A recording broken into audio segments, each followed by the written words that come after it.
Welcome to the TikTok influencers you really should know about, the podcast dedicated to showcasing the remarkable individuals on TikTok who are making a genuine impact beyond just their good looks and celebrity status. From advocates for social justice to comedians who brighten our days, this podcast celebrates the diverse talents that make TikTok a vibrant community. Tune in to discover the influencers you may not have heard of yet, but you definitely should know about.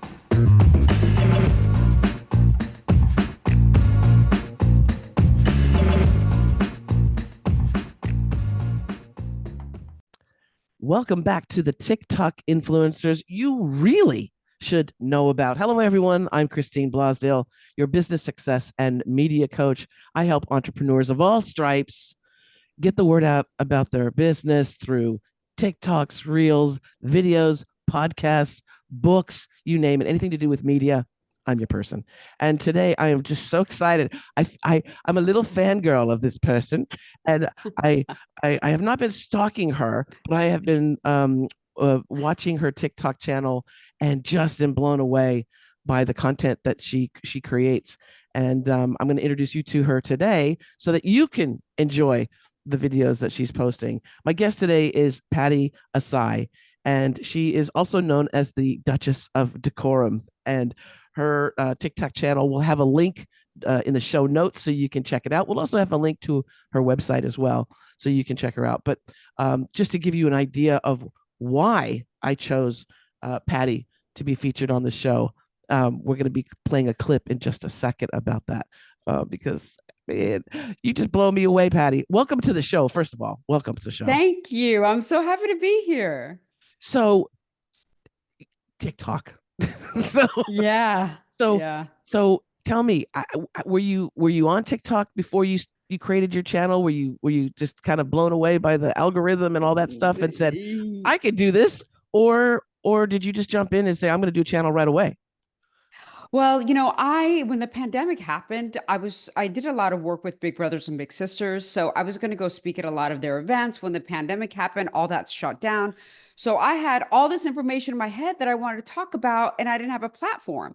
So at first I did it on YouTube, and my videos were like 5 minutes long, and no one was watching after like a minute and 25 seconds. I mean, attention It span, right? happens. Yeah. Yes. And back then, this is in 2020, TikTok was only 1 minute, right? You couldn't Yeah. do more than, right?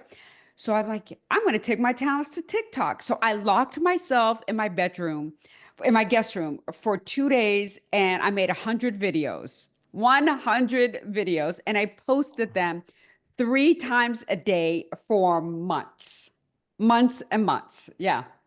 Wow. Ooh, and how and what happened? I mean, what was the result of that that Well, work? it slowly started to get traction, right? You get to 100,000, you're like, 100,000. Then, you get to 200 and it just keeps going up. And I did a video on how many accounts you need to be financially responsible. That has almost 6 million views. And that video just blew up. And it really took me to, I think it was like 700,000. And then my channel just kept growing after that. Now I'm close to 1 million. Yeah, girl. Yes. Okay, we're gonna have a party when you hit that million mark. Me too. Now, your whole thing, for those that don't know yet, the Duchess of Decorum, but you shall, and you will make that million for her, is really empowering women on how to be financially independent and to Yes. take ownership of their success.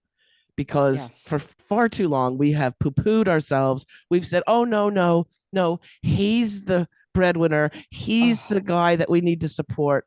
My kids are the most important thing in my life," which is it's great. That's wonderful, but right. really taking a back seat.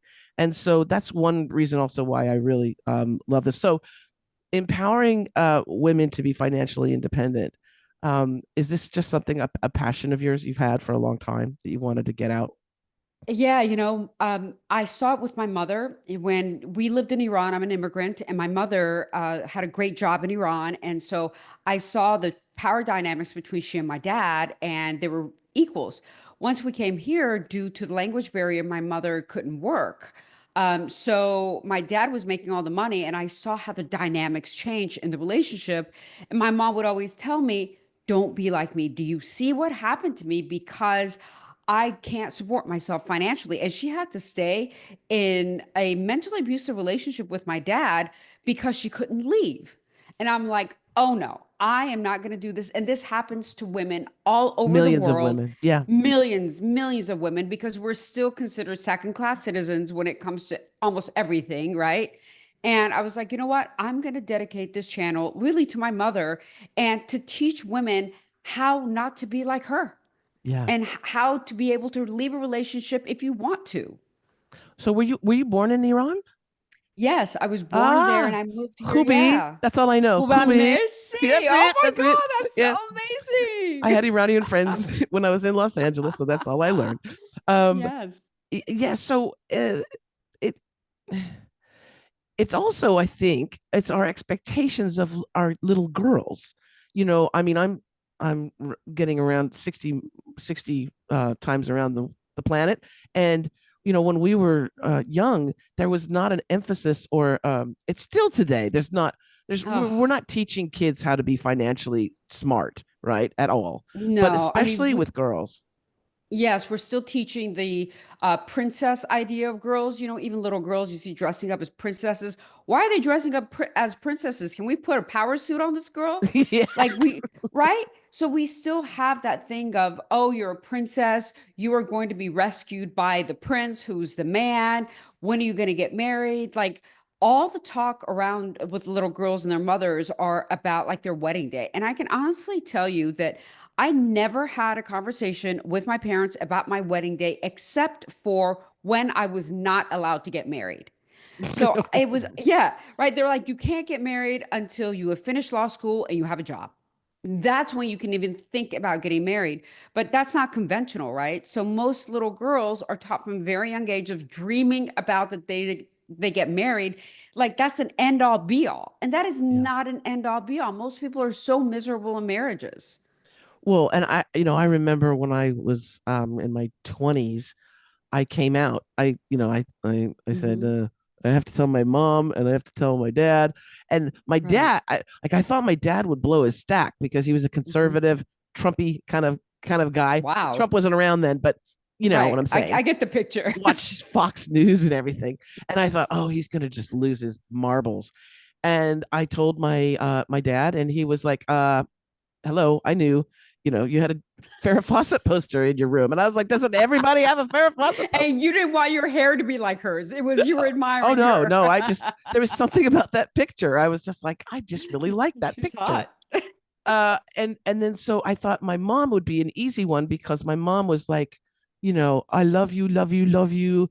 You can do anything. My mom's from was from Casablanca, so she's Moroccan. And so she'd Ah. be like, Muffy, Muffy, I love you, I love you. And so when I told her, she was devastated. And Oh, and I was so upset because I was like, I'm still your daughter, but right. her whole thing wasn't so much about me being gay. It Mhm. was, well, who's going to take care of you? Right. Now her dream of, watching me walk down the aisle with the attorney or the doctor, Right. Right. because in her world, in her Hmm. lifetime, you needed the man to to to live to Right. and so she was like, well, who's going to take care? And I was like, I'm going to take care of me. What do you mean? I'm not looking for a sugar Yeah. daddy or a sugar mama. I Correct. want to take care of me. And so Yeah. eventually she came around, Right. Right. and she met my now wife and loved Hmm. her and everything. But Hmm. it was a different generation, I think. And it was Yeah. just because that's what they had to go through. Right. And we still are, unfortunately, pandering this to our girls. Yeah. Still, I mean, marriage by definition was a transfer of ownership from a woman, from her dad to a man. So her dad was responsible for taking care of her financially, just like you're responsible for taking care of any of your property. And then the dad gave the woman to the man. And that's why it was so important for you to get married, because someone had to take care of you, because we couldn't work, we couldn't have bank accounts. We were just a piece of property. Yes. Right. And that's where marriage comes from. And it's the mentality of, unless there is a man, you can't take care of yourself financially. But now, even though we're still able to take care of ourselves financially, the mentality is, unless you have a man, you're not good enough. You're not validated. No one chose you. And I'm like, fuck that. I'm sorry. Can I curse? I'm Yes. like, Go ahead. fuck that. Are you kidding me? I'm the chooser. Yeah. I don't need to be chosen. And my life is fine without a man. And most women are, and you probably know this stat, that the happiest women on the planet are single women without children. Happiest Yeah. women on the planet. Yes. Yes. That is a fact. So Yes. why are we so desperate to be married to someone that isn't bringing shit to the table? And also look at how many through generations, right? And even up Hmm. to today, but like how many women have suffered through abusive relationships, horrific Yes. relationships for their entire life. I mean, Yes. and then if there's children involved, it's like, well, I can't leave because of the kids. I can't leave Right. because he holds all the cards. And how am I going to Absolutely. eat? How am I going to feed these Hmm. kids? And Right. that is such a tragedy, and it's of course it's global. Hmm. In it so your mission is to empower women to take back their power, Yes. and to become more, not just financially, but spiritually, mentally, independent as well. Absolutely. Yes, just be wholly independent. That, I don't want women to buy into the bullshit that we need a man to be happy. And when we get rid of that nonsense in our heads, everything falls into place. I promise you. Your work will fall into place, your friendships will fall into place, because you're not constantly looking for a man to complete you. And your one of your mantras is also to get rid of those broke ass dusty dudes. Dusty dudes. So talk about Yes. the broke ass dusty dude, and we'll Oh play my we'll God, play a Christine. clip Yeah. to for an example of that. But go ahead. Yeah, these men are out here. They're just so broke and wanting women to support them. And I dated a broke, dusty dude. I went into debt, $30,000 worth of debt, because I let this broke, dusty dude come live with me. I paid for everything. I paid for our vacations while he was trying to get into the industry. And I live in LA, so Yeah, I know. get into the industry. And one day I turned around, I come home from work, I have like 7 bags of groceries on my arm, and this jerk is on the sofa eating Cheetos. I'm like, are you fucking kidding me? I mean, what are we doing here? Am I so desperate for a man that I'm willing to put up with this bullshit? And I was like, yeah, these dusty broke dudes, no, I'm allergic to them. I love it's instead of trying to get into the industry, how about if you get a job? Right. Right. Get a damn work at Starbucks, Work. right? I know. Do something. I Do something to earn some income. Yeah, yeah. Like, come on. But he had money for the gym, but he didn't Oh have money for yeah. anything He had money for else. those Cheetos. Right, right. No, I bought those. Oh, you did. Okay, okay. Well, let's play a clip if we can. This Okay. this particular one is oh, now I don't want to traumatize you to take you down memory lane. Oh, let's This do is it. about the museum broke ass dusty dude. Oh, yes, that guy. You remember him? Oh, how do I forget? Yes. Okay. All right. Today, I'm going to tell you the story about how I was set up with this broke ass dusty dude and what he did to me. So, one of my friends, who is a true professional, very, very successful, said that he wants to set me up with one of his friends. And this guy is a professor at a very prestigious university. So, I'm like, okay, he's got to be smart, he's successful. All right, let's do it. So, he sets me up with the guy, and the guy calls me, and we have a great conversation. We really, really hit it off. And he's like, hey, you want to go out on a date? I'm like, sure. So we plan to go out on a date, and he plans for us to meet at the museum. I'm like, the museum? Awesome. I'm so in. I mean, this guy seems cultured. So we go to the museum, and to be honest, at first glance, he was very heavy set. And I typically don't go for that kind because health is very important to me and fitness is very important to me. But after I got to know him, he was just so smart. He knew about art, he knew about culture. So I'm like, you know what? Who cares? He's got so many other things that he brings to the table. That's fine. I'm still in. So after the museum, he says, hey, you want to go grab something to eat? I'm like, sure. So the rule is that whoever asks you to go out, they should pay. It's not about being the man or the woman. It's about who asks, and whoever asks should always pay. So we go to this Italian restaurant, and it wasn't a very fancy Italian restaurant, but it was pretty mid-range. And I don't drink. I never have. But this dude proceeded to order 3 glasses of wine. He had the salad. He had the appetizer. He had the steak. I mean, like the $60 steak, okay? And he proceeded to have dessert.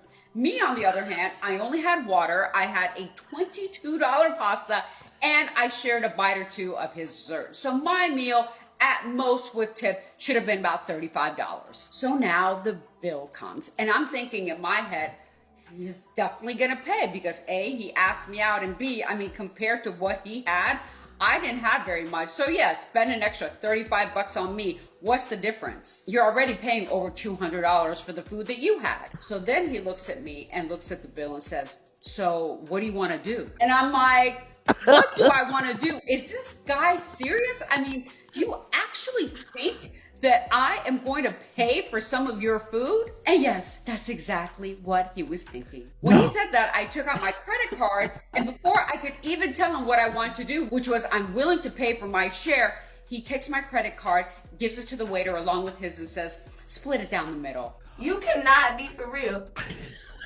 Oh my God, you for real. I'm like, are you serious? You want to split it down the middle. So at the end of the day, not only are you not paying for me, but you want me to pay for some of your damn food. Isn't that some broke ass dusty shit?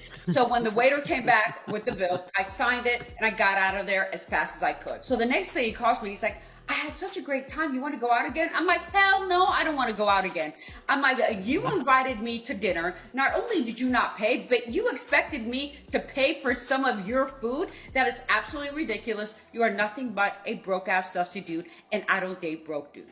And what's sad is he had plenty of money, right? But being broke is not about how much money you have. It's about your mentality. And you ladies need to spot this broke dude mentality right away and don't waste your time on these fools. Today, I'm going to tell you how I was set up. Oh, that was good. That happened.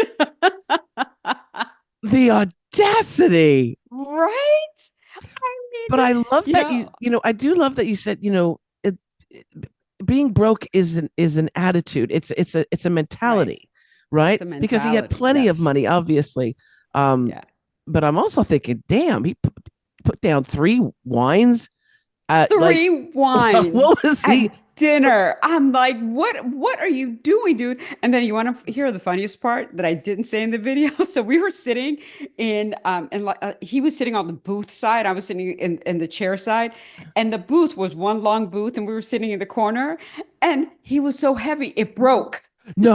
The booth, yes, I swear to God, I went like that. Like, I was just like, this state just keeps getting worse by the second. Yeah. Well, and the fact that he like followed it up with a call and said, hey, I'd like, you know what? I'll tell you something. I would love to have a lot of dates where the person pays for my meal. Exactly. That's why he's got so much money. Right. And he was shocked that I said I didn't want to go out anymore. He was so insulted. He was literally insulted because I was like, dude, no. I was like, it was so rude of you. I said, you had all this food and you expect me to pay for you? No. And it's the first date. That's the time when you're trying to impress the person. He's putting his best foot forward. Right? That's his best. He'd also be on the couch eating Cheetos at one time or another. Yes, exactly. I was like, oh no, we are not doing this. No. And he's very famous, by the way. Oh, now he's really? Yes. He's very famous. He provides commentary for a lot of documentaries around Oh. African American people. Yes. Oh, Give okay. you some tea. Our little private investigators are that's another Yeah. reason why I love TikTok because and I was in radio for 20 years and the programs that I did were public affairs and interview style things Mhm. and wellness, a lot of wellness stuff. But there was also like a news division, and I know that um, mainstream media or lamestream media, uh, in the last few years, especially since COVID, Mhm. really has just is dying. And Yeah. the beautiful thing about TikTok, yes, there's the silly, there's people dancing crazy stuff and doing wild and wacky things, but it's really turning into a media resource where you have Yes. actual people there, like in disaster zones and war zones, and they're saying this is what's happening. And Correct. but people are like, but on the news, they're not talking about that. That's right. Mhm. And so, for the first time in human history, we're Yes. being able to create the content and actually report what's going on in the Exactly. world. And I think And that that's why they is, want to ban it. I know, I know, because there's a lot of stuff coming out. There's a Yep. lot of stuff. This diddler thing is just Yes. the beginning. Yes. And you're in the belly of the beast with Los Angeles, it's all, Hmm. yeah, all coming out. But that's Yeah. the beautiful thing about TikTok and the platform. It gives people like you this great platform to educate, to inspire, to kick butt, with people that you can make a big impact with. And just like I said, I love your TikTok channel. And we're Thank gonna you, make sure Christine. we've got a link in the show notes for people to visit that. And just thank you so much, Pattie. You're welcome back on the show at any time, and just keep creating, girl. You're doing I a great job. appreciate you. This was so much fun. I appreciate you having me on. Thank you. Beautiful, beautiful. And thank you, wonderful listeners who are listening in on Apple Podcasts, Spotify, Audible, all those different platforms. But if you want to see my guests and you want to see the video that we just played, check us out on YouTube. Of course, it's called the TikTok Influencers You Really Should Know About. So share this as well if you got a kick out of it and you want to share this with others. Put that on your social media. That'd be great. If you want more information about the media coaching that I do, you can go to christineblosdale.com. That link will also be in the show notes. And just keep scrolling. That's the message. Keep scrolling, keep creating, and we'll see you again real soon.